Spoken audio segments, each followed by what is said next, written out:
Okay, so next question is from Crystal White. She wants to know, what are the best products to use for moisture and curl definition when the humidity dew point is high? Most natural hair products contain glycerin and other humectants, which I read you should avoid in high humidity conditions. So the reason why a lot of people love humectants and glycerin in their hair products is that it actually draws in the moisture. When you're in a climate where it's very humid, it's actually gonna draw out the moisture from your hair and into the humid climate, and that's what's gonna make your hair frizzy and dry. And so that's why a lot of people actually avoid glycerin and humectants in their hair products in the summer if you live in a very humid climate. So for me, to tell the truth, I don't really experience that too much. Like, I actually live in a place where it's very humid in the summer, and my products worked very fine and they had some glycerin in it. So I think it all depends on like how humid your environment is and maybe like how much glycerin and humectants are actually in your products. If you actually go on curlmart.com, you can actually kind of break down the categories of products that you want. And I do believe they have a section of like glycerin-free products, because sometimes they'll just say glycerin-free, but there are other humectants besides glycerin. So definitely check that out, and I hope that helped. Okay, so next question is from Adiam Haile. I wash my hair every week and do the roller and sit under dryer for about 45 minutes. Is it bad for my low porosity hair to use heat every week? Me personally, like, I really don't like sitting underneath the hooded dryer when if I'm not actually deep conditioning my hair with a plastic cap over my head. But again, like, everyone's hair is different. I know for me, like when I do protective styles like a braid out or a twist out, I notice a difference in the results when I air dry and when I actually sit underneath the hooded dryer. And I do get way better results when I air dry because like I retain a lot more moisture in my hair. And I find that with the hooded dryer, they kind of like dry out my hair. If you're experiencing like really dry hair because of that, I would definitely stop or not use it as much. But if you feel like your hair still is moisturized, then definitely go ahead. I know a lot of naturals actually use the hair dryer every week and they say their hair is fine, so you definitely have to see what works best for you. But I find that my hair dries out very easily, so I try to avoid heat as much as possible. Okay, so Adiam Hale has another question. Do you deep condition your hair with protein treatment sometimes? If so, which ones do you use and how often? So yes, I have started incorporating protein treatments into my hair a bit more often because I've noticed that my hair was getting over conditioned and I want to maintain a proper protein moisture balance.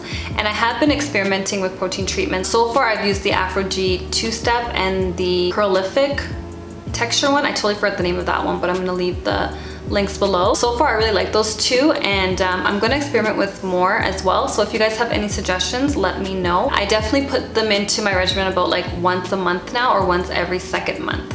And everything else is like a protein-free product in my regimen. Okay, so next question is from Miss Infamous Bree.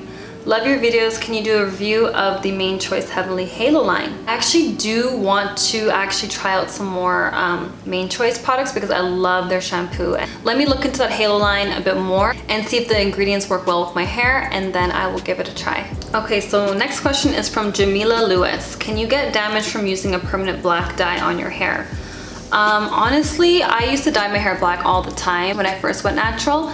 And I never got hair damage, but yeah, I noticed that I was able to absorb products a lot better when I dyed my hair black, and I'm gonna assume it's because over time my porosity of my hair changed to normal porosity.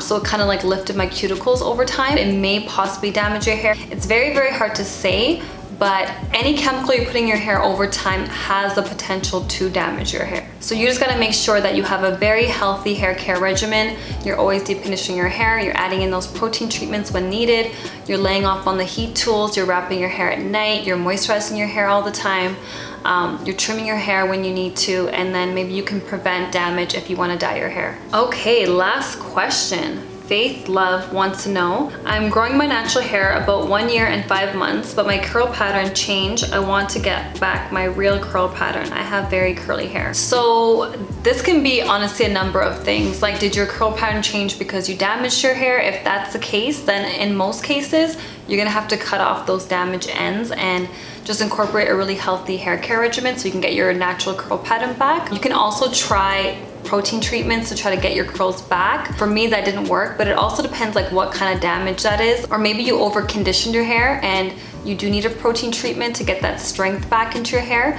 so that you can get your curl pattern back. So definitely try some protein treatments if your hair is over conditioned. Also, what had happened to when I did the big chop, my curls were a lot tighter when I first went natural because my hair was so short.